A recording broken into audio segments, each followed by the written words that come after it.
Hey everyone! Welcome back to another long, unnecessarily detailed bedtime journey through the mildly depressing world of historical portraiture.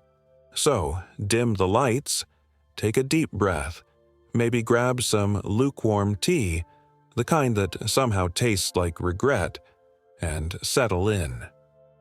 Tonight, we're going to talk about something you've probably noticed but never truly questioned.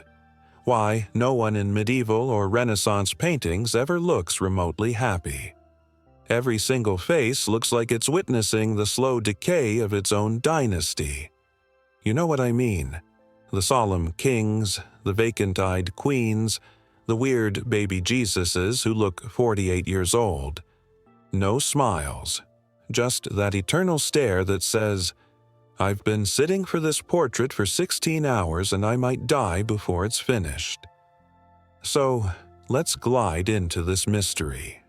Why didn't anyone smile in old paintings? Were they all just miserable? Were their teeth that bad? Or was smiling simply beneath their dignity? Let's find out. Slowly, calmly, like we're trapped in a monastery where time no longer matters. The expressionless ages. To begin with, the Middle Ages were not exactly known for their humor. This was a time when people genuinely thought bathing too often could kill you, that bad smells drove away disease, and that cats were probably working for the devil. So, it's safe to say no one was walking around giggling for no reason. Smiling, in general, was considered a kind of foolish or lower-class thing to do.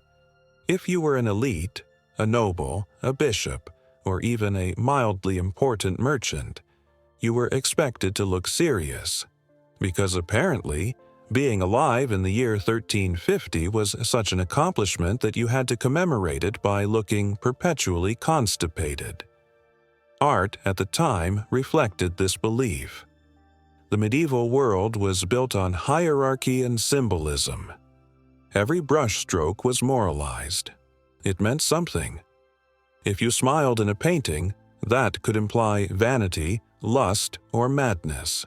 And heaven forbid your portrait accidentally suggested that you were capable of fun. The church had thoughts. Of course it did. Let's drift briefly into the church's influence, because of course the church had opinions on faces. Everything in medieval art was supposed to elevate the soul toward God, which means no emotions allowed.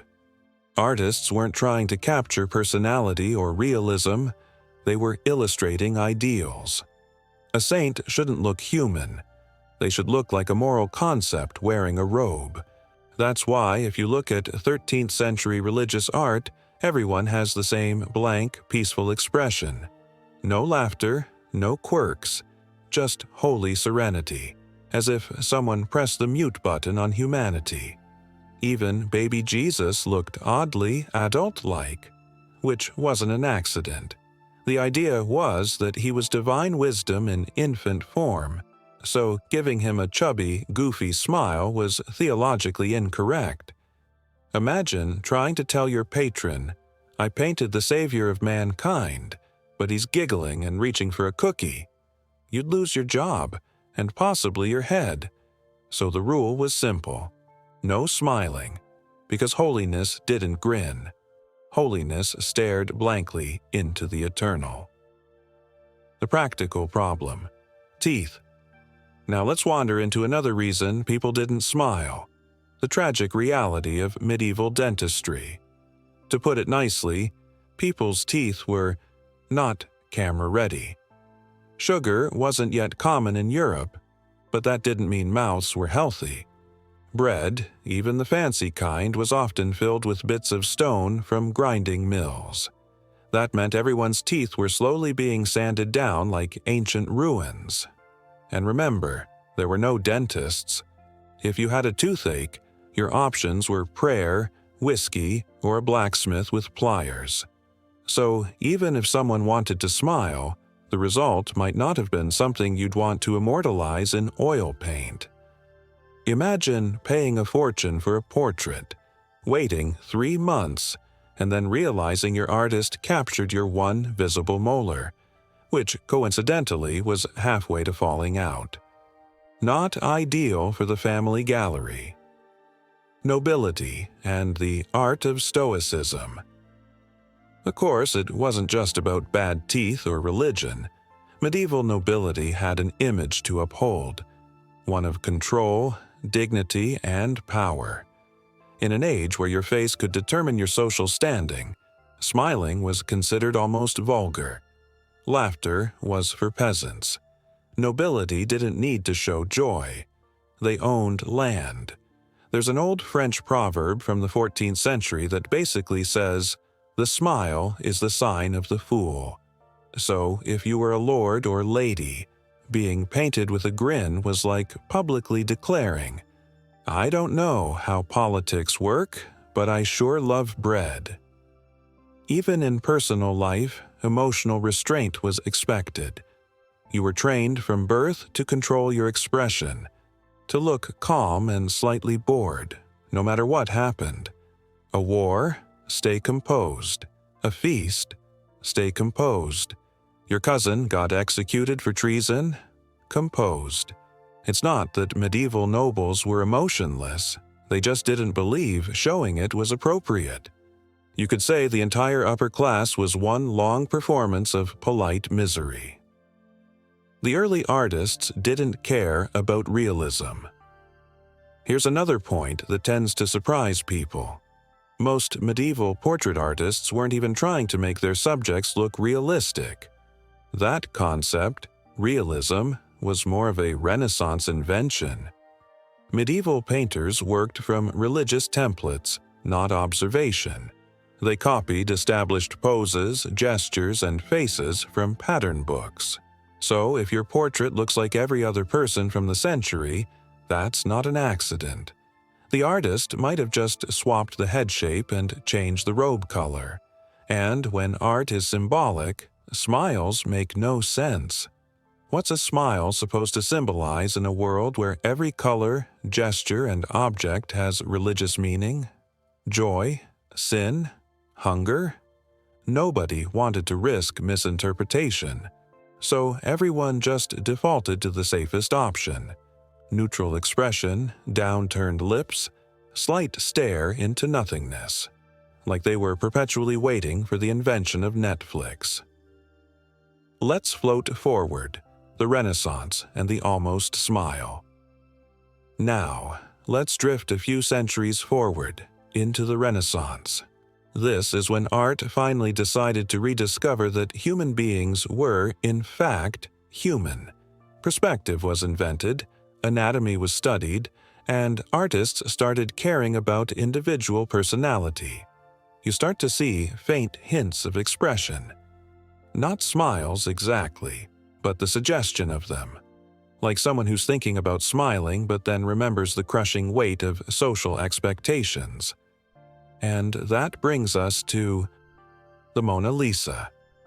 Everyone's favorite, is she smiling or is she judging me face. Leonardo da Vinci painted her around 1503, and her expression basically broke art history. Because she almost smiled. Just a little. Enough to suggest inner life, but not enough to make her look foolish. Da Vinci was fascinated by how emotions could flicker across a face. He called it the motions of the mind. So he tried to paint not a moment, but a state of being. That's why the Mona Lisa feels alive. She's in the middle of changing expression, something no one had ever captured before. But even then, her smile is restrained, mysterious. The kind of smile you'd use when someone tells you their boring dream and you're pretending to care. So, yes, the Renaissance reintroduced the smile, but only in moderation. You still couldn't grin like a happy idiot. You had to smolder politely. Portraits as propaganda. Let's also remember that most portraits weren't made for fun. They were political advertisements. A visual LinkedIn profile that said, "I'm rich, powerful, and vaguely pious."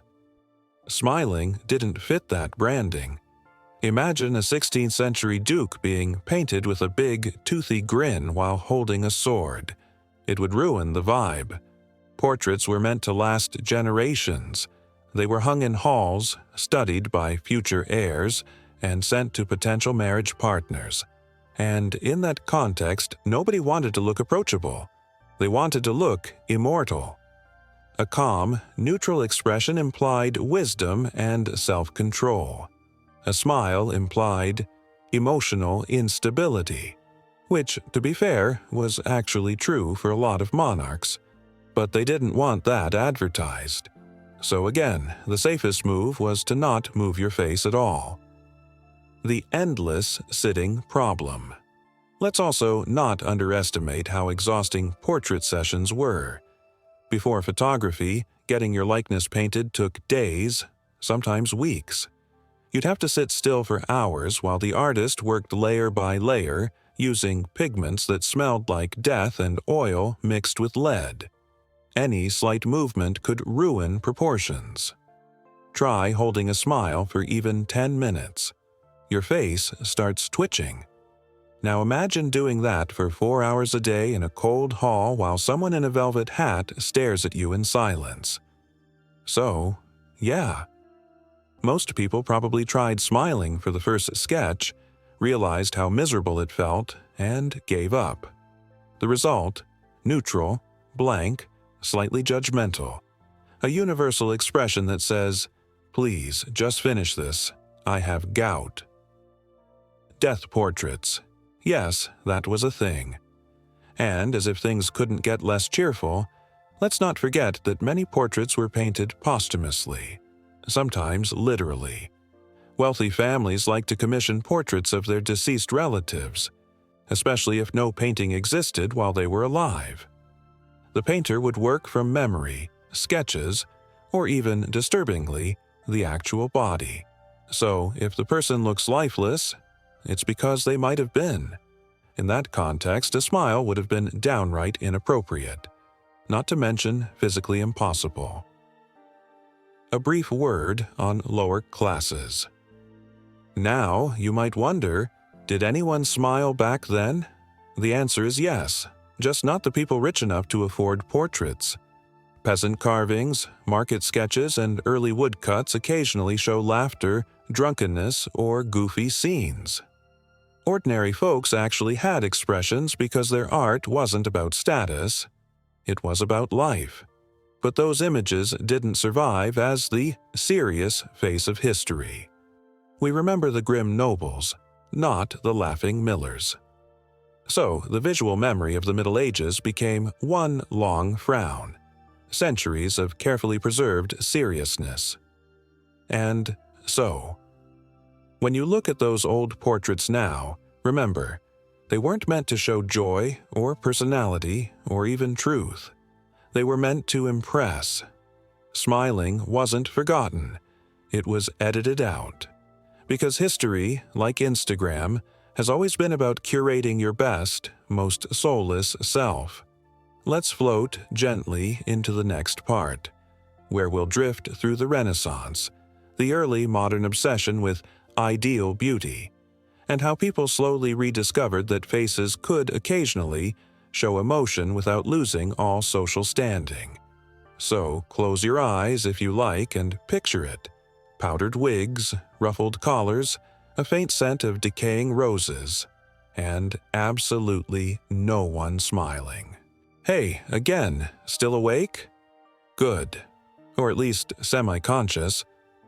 Let's pick up where we left off, around the 15th century, when people started to remember that humans technically had emotions. But don't worry, we're not about to enter an era full of laughter and light. The Renaissance was more like, we rediscovered anatomy and philosophy, but we still don't do joy. So let's float right in. When faces became flesh again. By the late 1400s, something big had shifted. Artists stopped treating humans like religious icons and started treating them like actual people. Perspective was back. Proportions were back. And thanks to people like Leonardo da Vinci, Botticelli and Raphael, facial expressions slowly began to thaw out of their medieval stiffness. But don't imagine anything wild. Nobody was beaming like it was a school photo. The Renaissance smile was more of a, yes, I own property expression. Subtle, intellectual, and mysterious. Take Leonardo's work again. He didn't just paint faces. He studied muscles, veins, the way light curved over a cheekbone. He wrote entire notebooks about how the corner of a mouth could change someone's spiritual impression. And yet even he couldn't get anyone to properly smile, because society still wasn't ready for that level of vulnerability. Smiling meant softness, and softness was not power. The Mona Lisa, that famous maybe smile. We can't glide past this topic without lingering, quietly, reverently, half bored, at the Mona Lisa. You've seen her. Everyone's seen her. She's the most famous face in the world precisely because she's doing almost nothing. That faint upturn of the lips has caused 500 years of art historians to lose sleep. Some call it mysterious. Some say it's shy. Others say Leonardo painted her with the kind of smirk someone gives when they know they're about to cause global confusion. But let's be honest, her smile is basically one half of a smirk. It's the same look you give when someone compliments your outfit, but you're not sure if it's sarcasm. Leonardo's genius was making stillness feel alive. He used delicate layers of translucent paint, sfumato, the art term for smoky blending. So her mouth seems to move depending on the light. You can stare for minutes and she'll seem to shift between amusement and melancholy. And that was revolutionary. For the first time, emotion became ambiguous. Something personal, psychological, not performative. But let's be real. If you brought that same expression into a medieval court, people would have assumed you were possessed. Nobility and the frozen face tradition. Even with all that artistic innovation, the people being painted didn't change much. Nobility still wanted to look powerful, not pleasant. Let's take a gentle stroll through the 1500s. Henry VIII, famously not a man of subtlety, had his portrait done by Hans Holbein. His face is dead serious, his stance wide, his eyes slightly murderous. A smile? Not a chance. He wanted to look like someone who could end your career and your bloodline before breakfast. Holbein's portraits of Henry's wives are equally solemn. Jane Seymour looks like she's halfway through regretting her entire existence, which, to be fair, she probably was. Catherine Parr's expression reads as, "I've survived 5 of his wives. I'll just stay very, very still." In every royal portrait of the 1500s and 1600s, you can almost hear the same internal dialogue. Don't move, don't blink, don't show weakness, and definitely don't smile. Because in court politics, your face wasn't just your face, it was a weapon. Elizabeth I, the Virgin Queen who refused to age. Let's float over to Elizabeth I, a woman who basically turned portraiture into propaganda. She reigned for 45 years, and during that time, her portraits evolved from lifelike to flat-out mythological. By the end, she looked less like a person and more like a glowing, ageless deity made of pearl dust.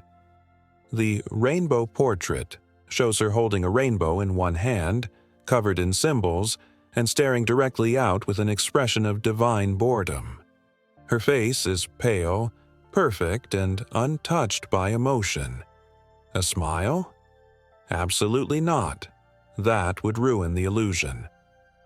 Elizabeth carefully controlled her image, banning any portrait that didn't meet her approval. She didn't want her subjects to see her as human. She wanted to be the idea of stability itself, unchanging, unsmiling, eternal. In a weird way, it worked. Her reign became the golden age of England, even though she never once looked happy about it. The rise of the ideal face. As the 1600s rolled in, portraits started chasing perfection. Artists like Van Dyck, Velázquez, and Rubens created a visual language of nobility that was all elegance and composure. Velázquez's Las Meninas, 1656, is a perfect example. It's technically a group scene, but no one's really smiling. They're all trapped in that quiet dance of court etiquette. The young princess looks vaguely concerned. The maids look like they'd rather be somewhere else. The painter looks like he's wondering how he ended up there. It's not unhappiness, it's the performance of grace. Every tilt of the head, every stillness, was a signal of breeding. Even children were trained to look adult in portraits. Tiny nobles, dressed like miniature monarchs, staring blankly at the viewer as if they already knew they'd die of smallpox before turning 10. The ideal face of the 17th century wasn't emotional. It was composed. The point wasn't to look alive, it was to look important. Meanwhile, the peasants were having a great time. Now outside those marble halls, normal people did smile. And finally, someone started painting them. The Dutch Golden Age gave us artists like Jan Steen and Frans Hals, who were basically the only ones having fun. Hals, in particular, loved painting people mid-laughter, drunkards, musicians, party-goers. You can see actual teeth, actual joy. His famous piece, The Laughing Cavalier, 1624, technically isn't laughing, more like smirking smugly, but compared to everyone else, it's practically stand-up comedy. But here's the catch. Those cheerful portraits weren't of nobles. They were of the merchant class, rich enough to afford art, but not so noble that they had to look dead inside. So, for a brief moment in history, smiles became acceptable. If you were rich, but not too rich, the higher your social status, the more miserable you looked. It's almost poetic. Louis XIV, the man who invented the selfie pose. Now let's glide over to France and meet Louis XIV, the Sun King. A man so self-absorbed he basically built an entire palace just to reflect his own glory. His portraits, especially the one by Hyacinthe Rigaud, are the height of non-smiling arrogance. He stands in armor and heels, one hand on his hip, looking like he just finished inventing fashion itself. The expression says, "You are welcome to exist in my world." Louis understood that portraits were propaganda. Versailles was basically a 17th century Instagram feed, full of curated angles, flawless lighting, and no emotional authenticity whatsoever. Smiling would have ruined the brand. He needed to look divine, detached, beyond mere mortals. It's ironic, really. The man who called himself the Sun King never once looked warm. Let's drift toward the Enlightenment. By the 1700s, everything started to soften again. The Enlightenment brought new ideas about reason, nature, and, interestingly enough, humanity. Painters like Gainsborough, Reynolds, and Fragonard began to show people looking almost pleasant. We get powdered cheeks, gentle eyes, maybe a slight curve of the mouth, as if they'd just remembered a funny story but didn't want to embarrass themselves by actually laughing. This was the era of graceful ease. Smiles were acceptable now, but only if they were polite, refined. A little amusement was allowed.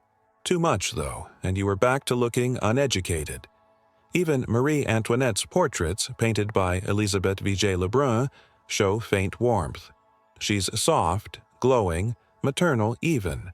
But her smile is still cautious, as if she's aware the guillotine will one day ruin her brand partnerships. The science of the smile. Around this time, philosophers and anatomists started to study expression scientifically.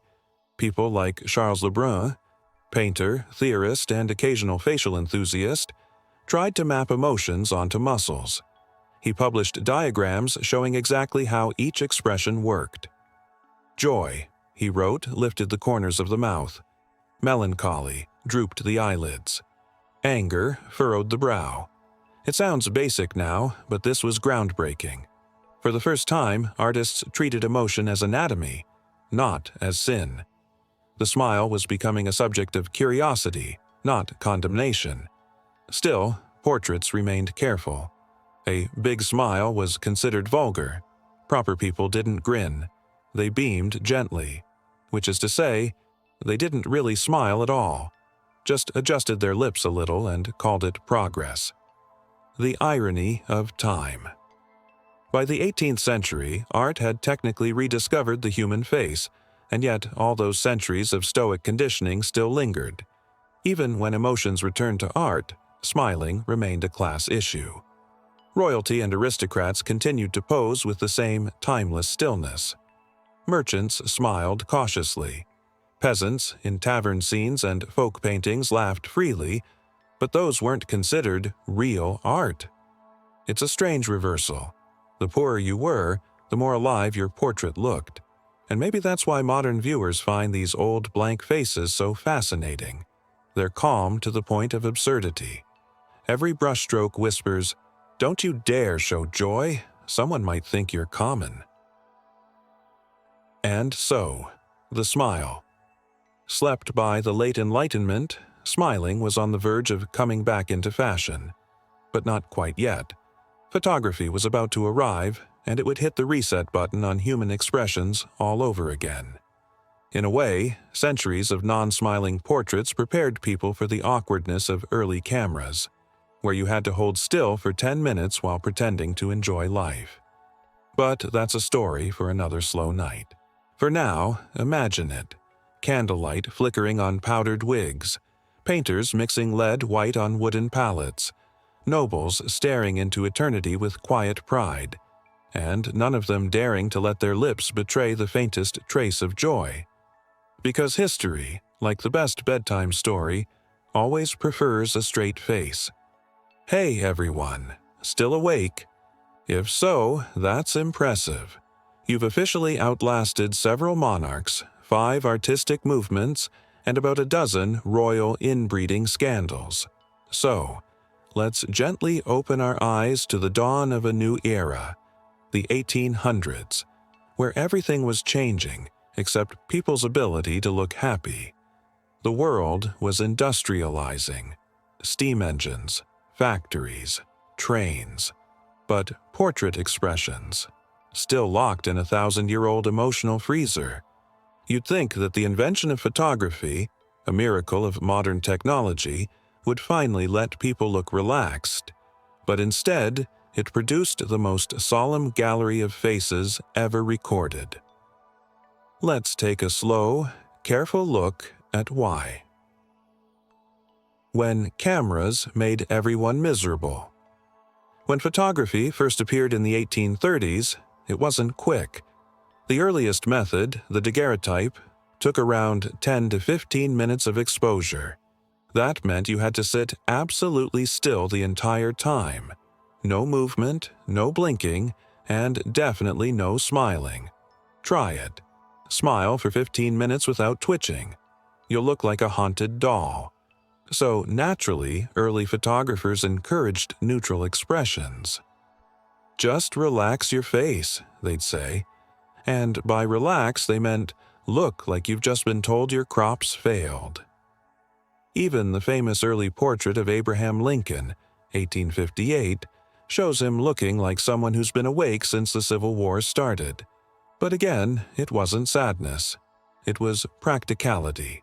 Smiling was simply too much work. Why Victorian people looked so tired now? It wasn't just the camera's fault. The Victorian mindset itself wasn't built for joy. This was the age of moral rigidity, of etiquette manuals, tight corsets, and the phrase, "children should be seen and not heard." Public emotion was frowned upon. Smiling in portraits was considered unserious, even vulgar. Your photograph wasn't meant to be fun. It was documentation, a mark of respectability. If you were wealthy, your image might hang in the parlor for generations. You didn't want great-grandmother Mildred's ghost judging you for grinning like an idiot. So everyone defaulted to what they knew from centuries of painting, the neutral, unblinking stare of power. A face that said, "Yes, I'm alive. No, I don't intend to prove it." The death portrait tradition continued. And because the Victorians never met a morbid idea they didn't love, the art of post-mortem photography became surprisingly popular. That's right, taking pictures of the dead. Families would dress their recently departed loved ones, prop them up in chairs, and pose around them as if they were still alive. A sort of one last family photo moment. Needless to say, smiling was not appropriate. Imagine standing beside your deceased cousin, holding a frozen grin while the photographer counts down from 10 minutes. Yeah, no one was doing that. So, once again, the neutral expression reigned supreme. Now, for both the living and the recently not living. But there was also psychology. Here's something we don't often think about. The cultural meaning of the smile itself had changed. For most of history, smiling in art meant foolishness or moral weakness. By the 19th century, it was starting to shift toward friendliness. But slowly. People still thought of smiles as private. You smiled with friends, not in front of strangers. And early photographers were strangers. They were often traveling tradesmen, wandering from town to town with a big wooden camera and chemicals that could blind you. So the average person didn't exactly feel at ease. They sat stiffly, anxious, formal, the same way people freeze today when someone says, "Smile for the passport photo." It's not that they didn't have emotions. They just didn't think portraits were the place to show them. A smile was for the unrefined. Let's also remember, class expectations still mattered. Just like in medieval times, the upper classes avoided smiling because it looked common. In Britain especially, restraint was the ultimate virtue. You could lose your empire, your colonies, and your teeth, but as long as you kept a straight face, you were still considered respectable. Smiling suggested idleness or pleasure, both morally suspicious. So people learned to present a face of composed detachment, even in personal photos. The working classes, on the other hand, sometimes smiled, but those photos rarely survived. They weren't considered art. Once again, history kept the serious faces and quietly erased the happy ones. A few brave exceptions. Of course, there were always outliers. By the 1860s, as exposure times got shorter, some photographers began to capture faint smiles. Queen Victoria herself, yes, the woman who turned mourning into a national hobby, was occasionally caught looking almost warm. In one photograph with her children, she has the gentlest upturn of the lips. You could almost call it motherly affection, if you squint. Then there's the American frontier, early snapshots of pioneers and settlers. Rough, dusty, occasionally grinning people. Because in those rougher societies, the rules of European decorum didn't apply as much. Smiles appeared there first, not among kings and queens, but among farmers and miners. Which makes sense. When your biggest problem is surviving the winter, you probably don't care if your grin looks undignified. The smile, as technology improved. By the 1880s, cameras had become faster. Film emulsions improved, and exposure times dropped from minutes to seconds. For the first time, it was physically possible to smile naturally without risking facial cramps. And slowly, society adapted. Studio photographers even began encouraging clients. "Look pleasant," they'd say. Not happy, of course, that would be too modern, but pleasant. A subtle difference, but a big cultural shift. The result? Portraits began to show a flicker of humanity again. Soft smiles, gentle eyes, relaxed posture. People were still terrified of looking foolish, but the dam had cracked. The sad irony of the happy era. By the turn of the 20th century, the idea of a smiling portrait finally became normal. Kodak cameras appeared advertising the slogan, "You press the button, we do the rest." Suddenly, everyone could take photos. Not just the rich. Candid moments replaced formal poses. Friends, children, pets, all caught mid-laugh or mid-blink. And just like that, centuries of stiff, lifeless portraiture were undone by consumer marketing. But here's the ironic part. The Victorian obsession with seriousness left its mark. Even as photography democratized, the respectable expression still haunted family photos for decades. Look at pictures from the early 1900s. Half smiles, restrained grins. People looked like they just remembered a joke but weren't sure it was socially acceptable to laugh. It would take another generation, and Hollywood, to teach the world that smiling was fashionable. Enter the cinema smile. The early 20th century turned the smile into an art form. Silent film stars like Mary Pickford and Charlie Chaplin used expressions as language. Suddenly, a smile wasn't foolish. It was emotional, human, romantic. Cinema changed everything.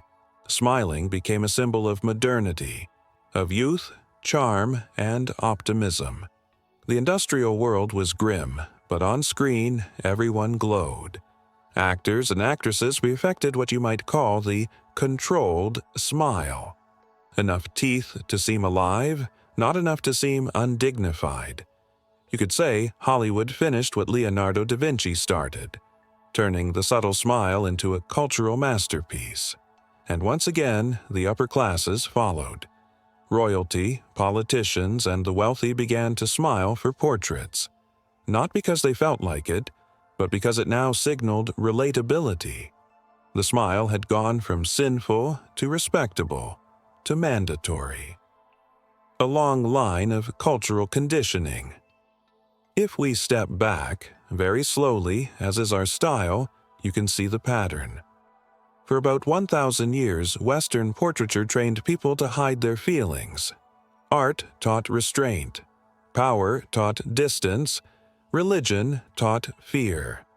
Then technology came along and said, "Okay, now smile," and everyone had to relearn how. Even now, our instincts carry traces of that conditioning. When someone points a camera at you, your first reaction is often awkward. You freeze, pose, and think, "How do I look?"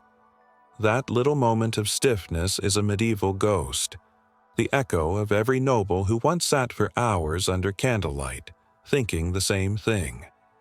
The return of the smile and its new problem. By the mid-20th century, smiling in portraits became the default. Smiling meant sincerity, trustworthiness, joy. And yet, as always, society managed to make it weird. Advertising and pop culture turned the smile into a performance again. It became mandatory, especially for women. Models smiled, housewives smiled, politicians smiled. Even toothpaste companies told people to smile wider, whiter, better. The pendulum had swung too far.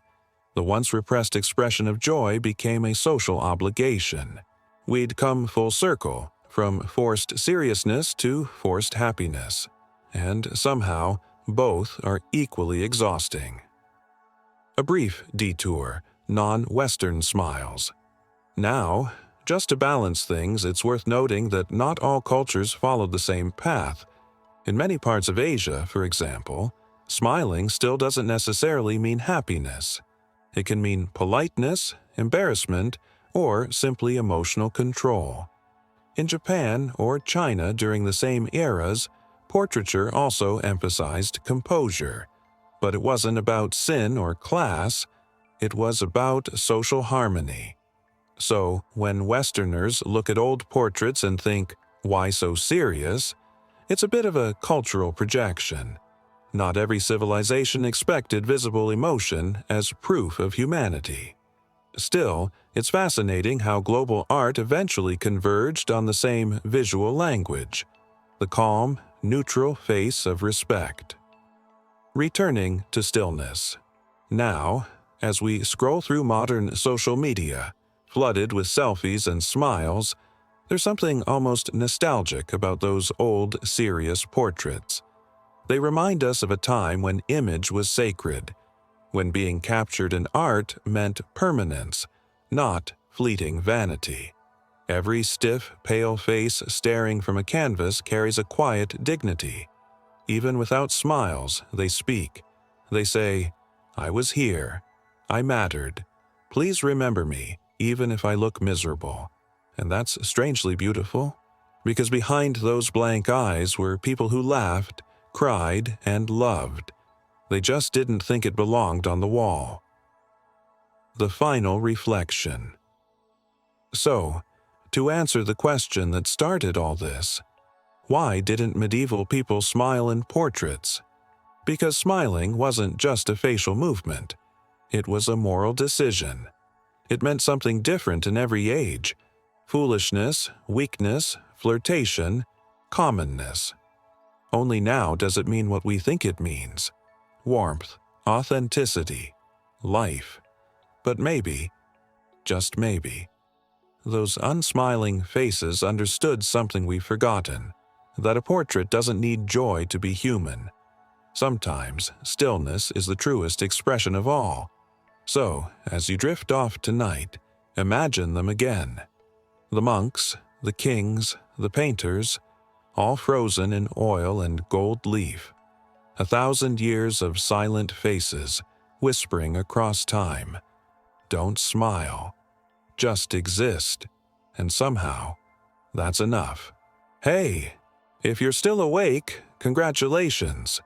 You've traveled across 1,000 years of art, through cathedrals and castles, through silent rooms where painters mixed colors in dim light, through the flicker of early cameras, and into the age of cinema. Now we're here, in the modern world, a world where faces never stop smiling. But maybe that's exactly the problem: the selfie era, when every smile became a signal. Let's start where most stories end, with us. Every day, billions of photos are taken. Most are of faces, our own faces, smiling, tilting, filtered, brightened, smiles so automatic we barely feel them anymore. The selfie has replaced the portrait, and in doing so, it's turned the act of being seen into an everyday reflex. In medieval times, a portrait was sacred, something you might only get once in your lifetime, if ever. Today, we can take one in half a second, then delete it without a thought. Our ancestors sat for hours trying to look dignified. We tap a screen and try to look spontaneous. But beneath all the technology, the same ancient anxiety remains. How do I want the world to see me? The pressure to look happy. Once, people feared that smiling looked foolish. Now, not smiling looks suspicious. We've built an entire culture around visible happiness. Smile more. Be positive. Good vibes only. The old moral codes of restraint have been replaced by the moral code of optimism. And that's its own kind of mask. Because if you're always smiling for the camera, when do you rest your face? When do you just exist? Quietly, neutrally, honestly? Maybe the people in those medieval portraits weren't repressed.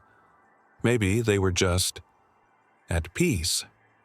The psychology of the perpetual smile. In psychology, there's a term called surface acting. It means putting on emotions you don't really feel. A professional smile, a polite laugh, a cheerful tone at work. Social media has made surface acting universal. Every post, every story, every short video is a mini performance. And like all performances, it's exhausting. Compare that to the stillness of a medieval face. No performance, no brand, no algorithm to please. Just a human, recorded as they were, serious but real. It's strange, isn't it? We call their world Dark Ages, yet they may have known something we've forgotten: how to just be. The return of still portraits.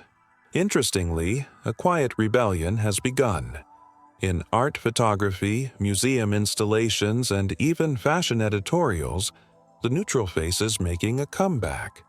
Artists are tired of the fake smile. They're rediscovering what those old painters knew: that emotion isn't always loud. Sometimes it's still, subtle, internal. A calm face invites curiosity. It makes you wonder what the subject is thinking, what they've seen, who they are when no one's watching. Smiles give you answers. Stillness gives you questions. And questions are what keep a portrait alive. The timelessness of still faces. Let's pause for a moment. Close your eyes. Picture a portrait you've seen before, maybe in a museum or a book. The face doesn't move. The eyes seem to follow you. Centuries have passed, but the person is still there, perfectly preserved in calmness. Now compare that to a selfie taken yesterday. It's already forgotten. That's the strange paradox of our age. The more images we create, the faster they disappear. The fewer we made in the past, the longer they lasted. Maybe stillness itself is what gives an image power. Looking at ourselves then and now. In the medieval world, portraits weren't about self-expression. They were about status, faith, legacy. Today, our faces are expressions of individuality. We choose angles, filters, moods, but deep down we're still trying to do what they did, to say, "Remember me." The difference is, they wanted to be remembered forever. We just want to be remembered for a few seconds. The pace of remembrance has accelerated. We've traded permanence for visibility. Maybe that's why their expressions feel more powerful. They weren't trying to be liked. They were trying to be immortal. The face as a mirror of time. A portrait, any portrait, is a negotiation with mortality. It's a way of saying, "This was me. I existed." In that sense, the serious expressions of the past make perfect sense. They knew that being recorded meant stepping into eternity. You wouldn't laugh in the face of eternity. But now, eternity is digital, infinite, yet fleeting. And somehow, that makes our smiles look a little more fragile.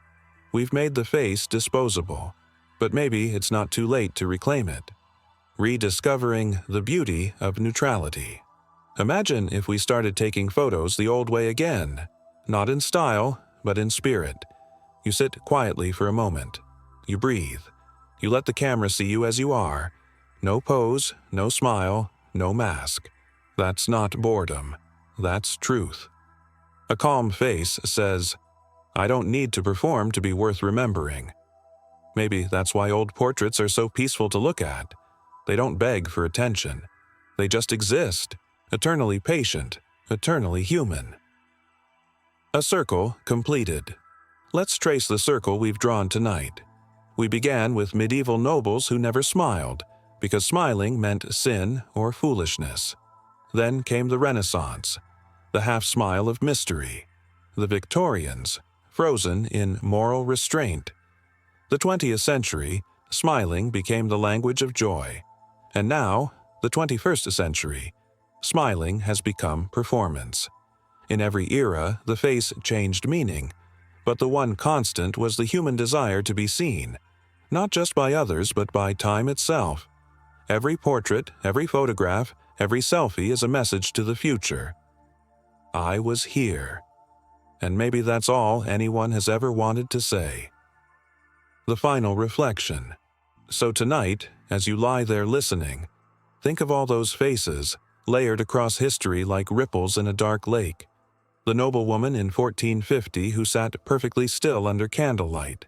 The farmer in 1850 who held his breath for the camera's long exposure.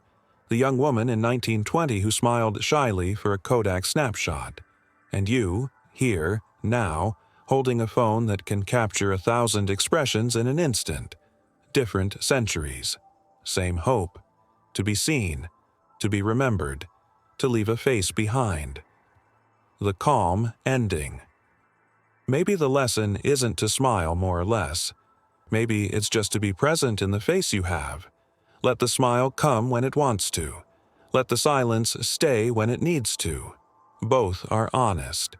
After all, the people who never smiled in portraits weren't emotionless. They were simply letting their stillness speak. And in that stillness, there's something timeless. Something peaceful. So, if your eyelids are heavy now, let them close. You've listened through centuries. You've walked through art and time and silence, and as you drift off, imagine the echo of those painted faces. 1,000 quiet witnesses across history, all whispering the same thing. You don't have to smile. Just rest. You are already enough.